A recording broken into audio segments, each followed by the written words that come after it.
देखो बच्चों ध्यान दो, आज आप सबको महत्तम समापवर्तक पढ़ना है। क्या पढ़ना है? महत्तम समापवर्तक को पढ़ने से पहले हम लोग जो है भाज्य और अभाज्य संख्याओं का ज्ञान करते हैं, और यह भाज्य और अभाज्य संख्याओं का ज्ञान होना हमें महत्वपूर्ण है, या जरूरी है। नहीं तो हम जो है इन संख्याओं को जब हम तोड़ेंगे तो भाज्य में तोड़ रहे हैं, भाज्य में तोड़ रहे हैं, गलत हो जाएगा। इसलिए सबसे पहले हम भाज्य और अभाज्य संख्याओं का ज्ञान करेंगे। अब जैसे देखो सब लोग ध्यान से समझेंगे, इन संख्याओं का हमें खंड करना है। क्या करना है? खंड करना है। इसे अभाज्य संख्याओं में तोड़ना है, और अभाज्य संख्या का मतलब होता है वह संख्या जो दूसरी संख्याओं से न कटे। अब जैसे आप देख रहे हैं, ध्यान दें, जैसे पहला सवाल है, आप लेते हैं 12, 16, 24, इसमें हमें इसका मात्रा निकालना है। अब देखो जैसे यहाँ 12 हो गया, और ये क्या हो गया, 18 हो गया, और क्या हो गया, 24 हो गया। अब 12 का हमें अभाज्य खंड करना है। अभाज्य खंड का मतलब 2 गुना 4 3 12। तो इसका खंड बेटा इस प्रकार करेंगे, 2 गुना 2 गुना 3। अब ये 12 का खंड हो गया, 2 गुना 4 3 12 आ गया ना। अब देखो ये तीनों अभाज्य संख्याएं हैं। अगर हम यहाँ 4 गुणे 3 कर देते तो गलत हो जाता। 4 जो है भाज्य है, ठीक है, इसलिए इसे हमें अभाज्य में तोड़ना है। और उसी प्रकार से अब 18 को देखेंगे, 18 को देखेंगे 2 गुणे 3 गुणे 3।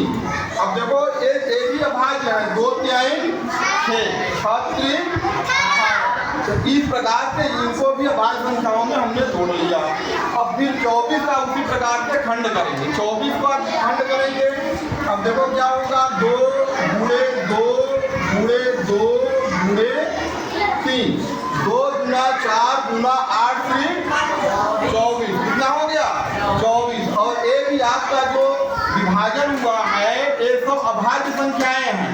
जैसे 2 गुणे 2 गुणे 2 गुणे 3, ये अब ये सभी इसके जो खंड आए हैं, ये क्या है? अभाज्य संख्या है। क्या है? अभाज्य संख्या है। तो अभाज्य संख्याओं में हम कर लिए।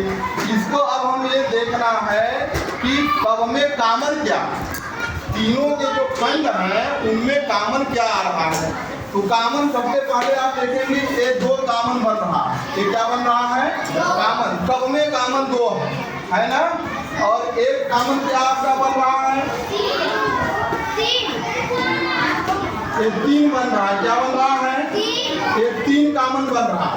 अब देखो इसमें 2 हैं, इसमें एक ही 2 था, एक 2 अगर इसमें भी होता कामन बन जाता। लेकिन हमारा केवल 2 ग्रुप बना है, एक 2 का और एक 3 का। तो इसका जो मात्रा आपका आएगा, मात्रा बराबर 2 गुना 3, और 2 में 3 का जब गुणा करेंगे कितना आएगा? 6 आएगा। और 6 आपका क्या है? आंसर है, ठीक है। तो इस प्रकार से अब मात्रा ज्ञात करेंगे, ठीक है। और मात्रा का मतलब होता है जो ये जिन संख्याओं का हम खंड कर रहे हैं, तोड़ रहे हैं, वो दोनों या तीनों जितने पद हैं सब में जो कामन पद होगा वही जो है वो संख्या का मात्रा होगा, उसका गुणनफल क्या होगा? मात्रा होगा। ये समझ सबको आ गया, ठीक है।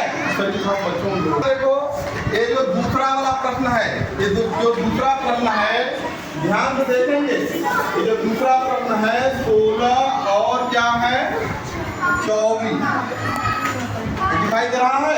अच्छा 16 का खंड आप लोग बताइए, अभाज्य खंड क्या होगा? 16 का अभाज्य खंड क्या होगा आप लोग बताओ? 2 गुणे 2 गुणे 2 गुणे 2। अब 2 क्या होगा? 2 गुणे 2 गुणे 2 गुणे 2। और 24 का क्या होगा? 2 गुणे 2 गुणे 2 गुणे 3, 2 गुना 4 गुना 8 3 24। और इसमें कामन समूह देखो 3 आ रहे हैं। कामन समूह कितने आ रहे हैं? 3 आ रहे हैं। इसका मात्रा क्या होगा? मात्रा बराबर 2 गुणे 2 गुणे 2, 2 गुना 4 गुना 8। इस प्रकार से जो है आप मात्रा ज्ञात करेंगे। बात समझ में आ गई सबको?